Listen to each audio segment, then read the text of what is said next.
Salut à tous, j'espère que vous allez bien, c'est Romain et on se retrouve aujourd'hui pour faire un point sur l'actu PSG qui s'emballe un peu avec le dossier Lucas Hernandez. Le joueur est à Paris pour finaliser son transfert, on espère enfin la première officialisation de l'été avec lui pendant le week-end parce que pour l'entraîneur il va falloir attendre la semaine prochaine. Galtier est toujours pas d'accord, Luis Enrique a passé 48 heures à Paris pour découvrir le centre d'entraînement, les émeutes et parler un petit peu mercato, mais toujours rien d'officiel. Chaque semaine, on dit que ce sera celle d'après. C'est un petit peu le bordel. Revenons à Lucas Hernandez. Le fil des informations d'abord, Fabrizio Romano balance son fameux Here We Go en début d'après-midi pour un montant compris selon lui entre 48 et 50 millions d'euros, ce qui paraît assez élevé, du moins ça l'est par rapport aux autres montants qui ont filtré.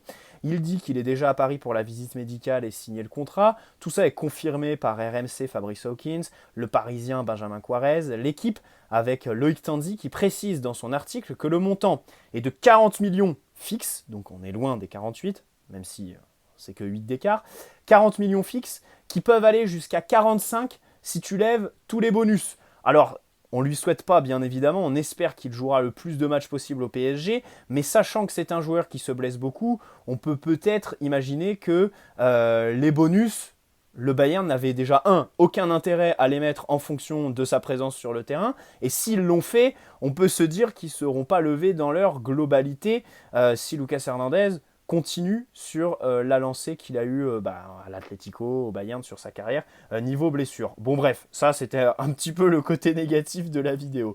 Donc selon Tanzi, 40 millions fixes. En Allemagne, les échos sont différents. Sky nous annonce que c'est 45 plus les bonus. Évidemment, du côté du Bayern, on a tout intérêt à faire filtrer plus gros, sachant que derrière, ils vont réinvestir sur Kim Min-jae 50 millions. Voilà.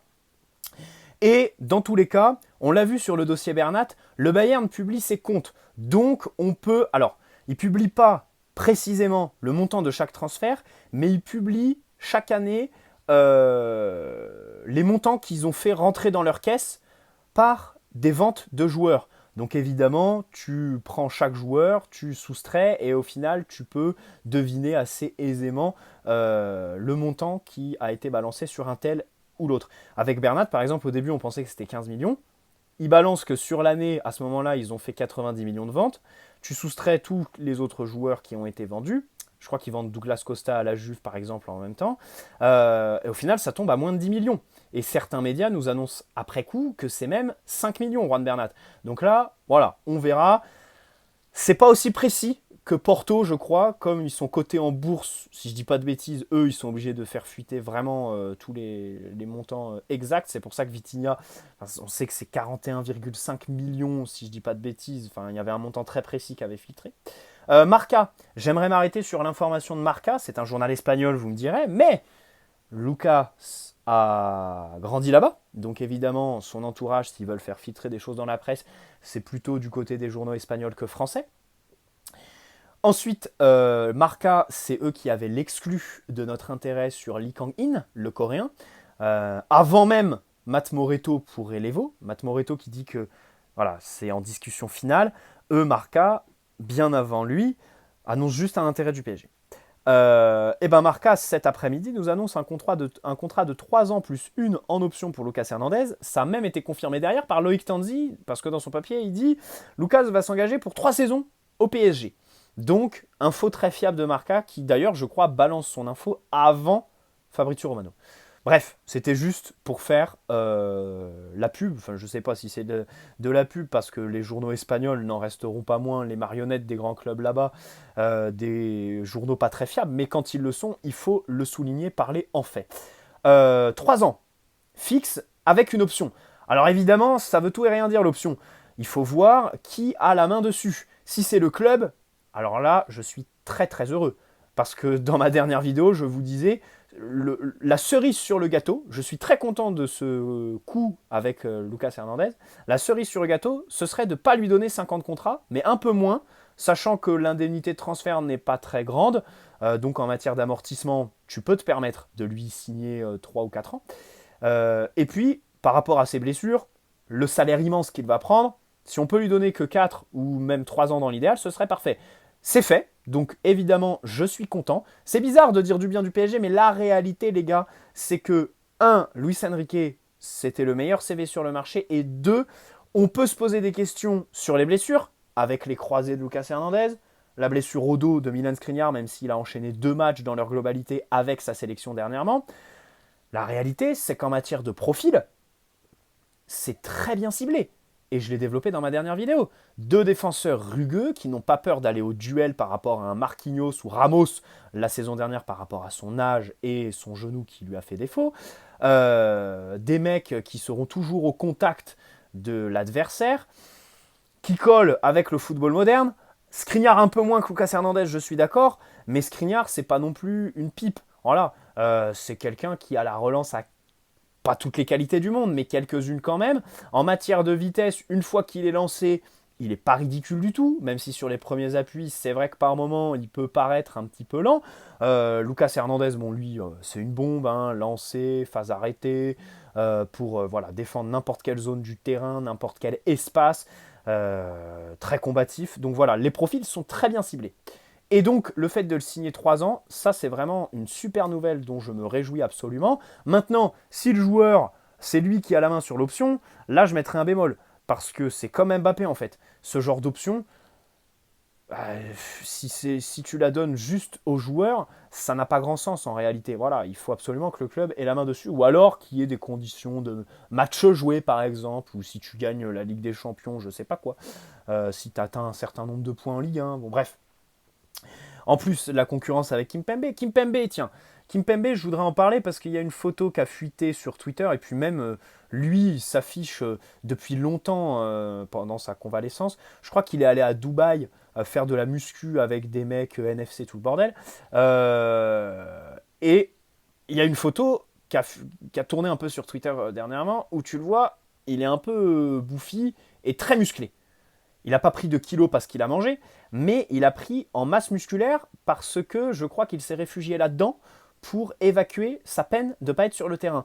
Le problème, c'est que déjà que de base, c'était pas le plus rapide, Kimpembe. En plus, avec ces sauts de concentration qui font que il doit jouer de sa vitesse plus souvent qu'un défenseur concentré à 100%. Si en plus il prend des muscles, ça la fout mal. Parce qu'évidemment, en termes de vitesse, explosivité, il va perdre un petit peu. Maintenant, on sait que pour Neymar, le retour est fixé à la mi-juillet. Enfin, retour à l'entraînement collectif. Par contre, Kimpembe, c'est beaucoup plus loin. Kimpembe, il s'est blessé 10 jours après Neymar, mais il devrait revenir octobre, automne. Donc, on a encore le temps de lui faire des tours de terrain, du foncier, hein, pour qu'il nous perde un petit peu tous ses muscles. Et j'espère retrouver le Kimpembe qu'on avait avant, parce que ça sert à rien du tout d'avoir les biceps et tout le bordel. Bref, par exemple, ça c'est une question qui se pose avec des footballeurs qui sont... même des sportifs, hein. Victor Wembanyama, ça peut se poser. Ekitike, c'est l'exemple parfait chez nous. Bappé, c'est quelque chose qu'il a très bien géré, sa prise de masse musculaire, parce que derrière, tu peux perdre en explosivité. Lui a mis la jauge au bon endroit. Donc voilà, ça, c'est des questions qui sont importantes. Gazzetta dello Sport. Le Napoli a refusé une offre de 100 millions du PSG pour Osimhen. J'adore le joueur parce qu'il prend la profondeur. C'est ce que j'aime le plus chez lui, en plus de son côté combatif, un petit peu leader d'attaque, comme je l'ai développé dans une autre vidéo.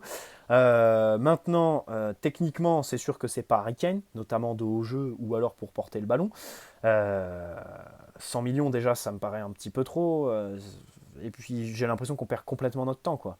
Parce que là, on est sur un dossier style Milinkovic-Savic avec la Lazio, Alan, Kalidou Koulibaly, avec des présidents qui sont un petit peu bornés et qui demandent beaucoup trop. Harry Kane, accord verbal avec le Bayern, première offre de 70 millions refusée. Quand ils ont fait leur première offre, tout le monde s'excitait. Mais les gars, doucement, parce que c'est Lévy en face, le chef des Spurs, je garderai espoir jusqu'au bout. Parce que bien sûr que si le Bayern ne fait pas une offre démentielle, ils accepteront jamais Tottenham. Donc voilà, si Nasser arrive et un matin se réveille du pied gauche, décide de proposer 120 millions, on aura les faveurs de Tottenham. Même si je dois avouer que sur ce dossier, je me disais, le plus difficile, ça va être de convaincre Kane de partir d'Angleterre. plus que de donner le montant demandé par Tottenham, parce qu'à 1 an de la fin de son contrat, je voyais quand même Tottenham vraiment faciliter son départ à l'étranger pour éviter de renforcer un concurrent direct en première ligue. Après, l'offre du Bayern, 70 millions, c'est vraiment une offre pour ouvrir les négociations, quoi. C'est évident qu'il n'allait pas l'accepter. Après, 90 millions, tu vois, là, ça m'étonnerait qu'il refuse ou alors qu'il refuse formellement. Maintenant, à voir et à confirmer. On a le calendrier de la Ligue 1 qui est sorti. Alors, Luis Enrique est toujours pas officialisé. La date de reprise, ça pourrait être le 10 juillet, sachant qu'on reprend le 13 août contre Lorient la Ligue 1. On rappelle qu'il n'y a pas de trophée des champions, qui d'habitude se joue avant la première journée de championnat, donc qui resserre un petit peu le timing pour te préparer. Tu vas faire ta tournée au Japon. J'ai dit ce que j'en pensais dans ma dernière vidéo. Je déteste ce genre de truc, ça m'énerve. En plus, on va affronter Al Nasser avec au milieu, ils auront Seko Fofana, Hakim Ziyech, Cristiano Ronaldo. Alors, il devait faire Brozovic, mais finalement, là, il se redirige plus vers le Barça, j'ai pas trop suivi. Mais dans tous les cas, ça va être un beau test. Seko Fofana, justement, 22 millions en Arabie Saoudite, alors que l'année dernière, tout le monde le sait, au sein du PSG, on le voulait. Il n'y avait que Luis Campos qui était un petit peu réticent, mais on ne l'a pas fait parce que Lens demandait 40 patates. Là, 22 à l'Arabie Saoudite, alors que l'année dernière, il nous demandait 40, sachant qu'il avait un contrat là-bas jusqu'en 2024. Il lui restait 1 an de contrat. Et en septembre, il a prolongé jusqu'en 2025. Donc là, l'Arabie Saoudite rachète 2 ans de contrat, 2 fois moins cher que ce qu'on demandait pour 1 an de contrat l'année dernière pour nous. Là, on est clairement dans le cas pratique du tarif PSG. Maintenant, Seko qui s'en va, je suis vraiment déçu, quoi.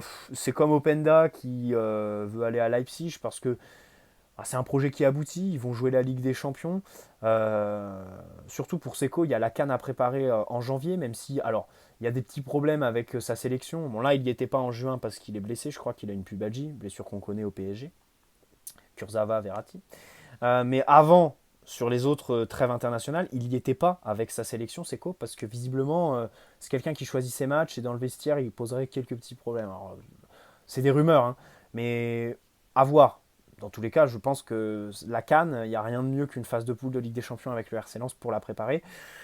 C'est dommage, c'est dommage. Maintenant, c'est sûr que c'est quelqu'un qui est une légende du RC Lens, vu tous les classiques qu'il a pliés, même si après cette saison, au-delà du match contre le PSG où il surperforme à chaque fois, il a eu des moments de moins bien, notamment quand tu as le ballon dans le dernier tiers, c'est quelqu'un qui ne sait pas trop quoi en faire en fait. Voilà, c'est plutôt un contre-attaquant, un grand presseur, voilà.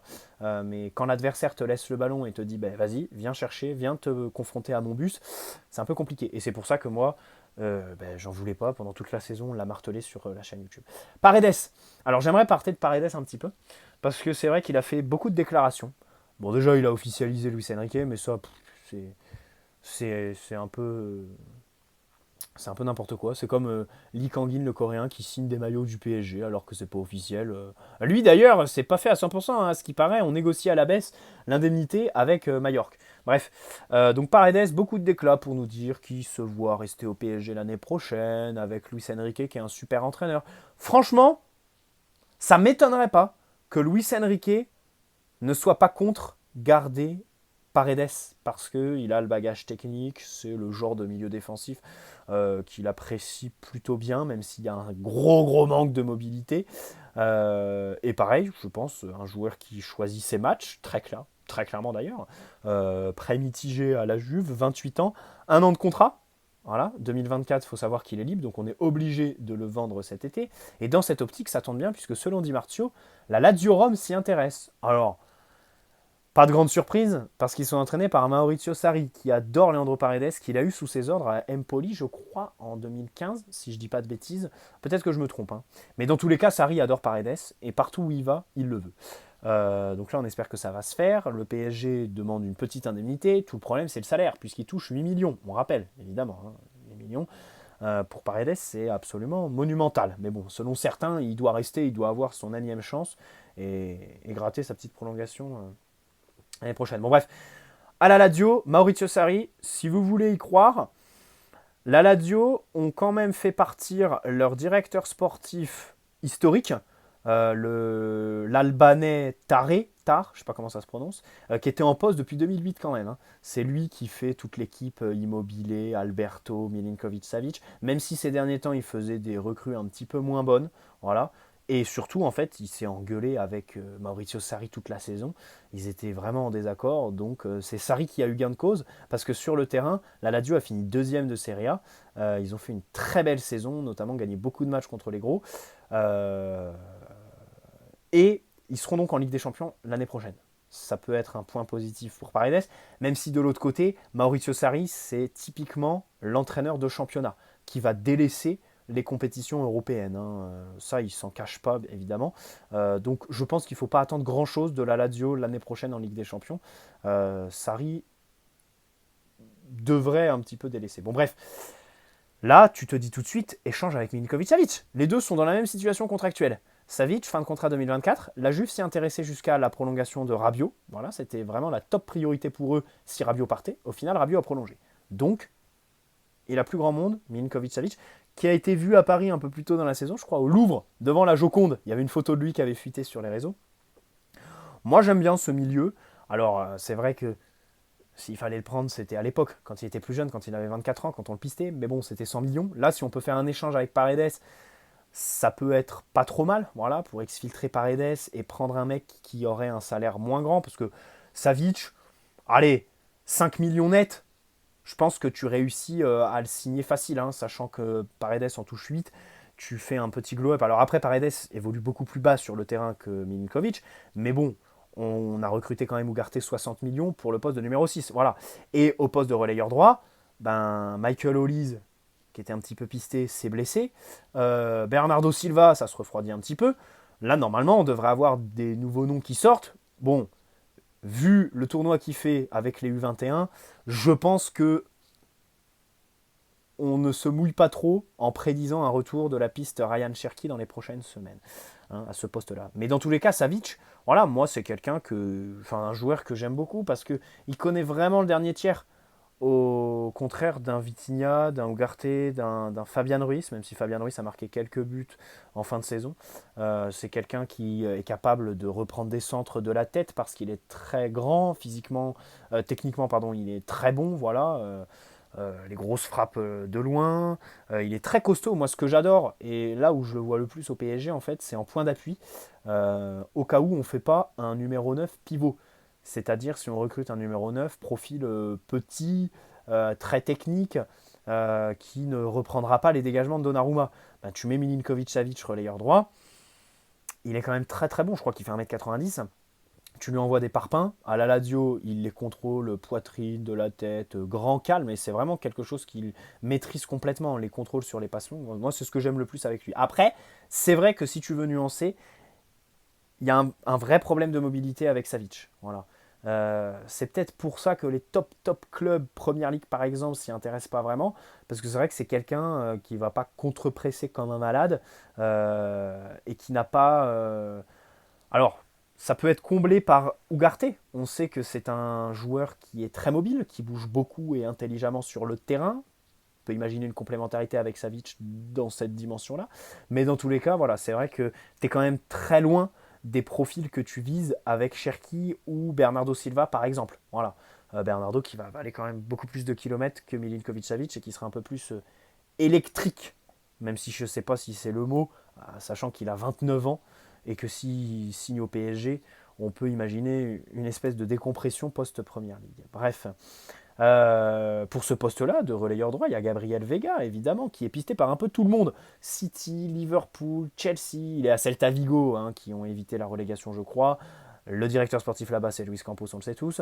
La dernière fois qu'on a recruté un joueur qui était pisté par Manchester City, c'était Nuno Mendes. Donc pour moi, c'est un vrai baromètre, ça. Si Manchester City s'intéresse aux joueurs. Alors après, ils se sont intéressés à Declan Rice il y a quelques jours, ben enfin c'était juste pour faire monter les enchères, quoi. C'était juste pour que Arsenal paye beaucoup plus cher, sachant qu'ils sont retirés 2 jours après des négociations. C'était un petit peu anecdotique.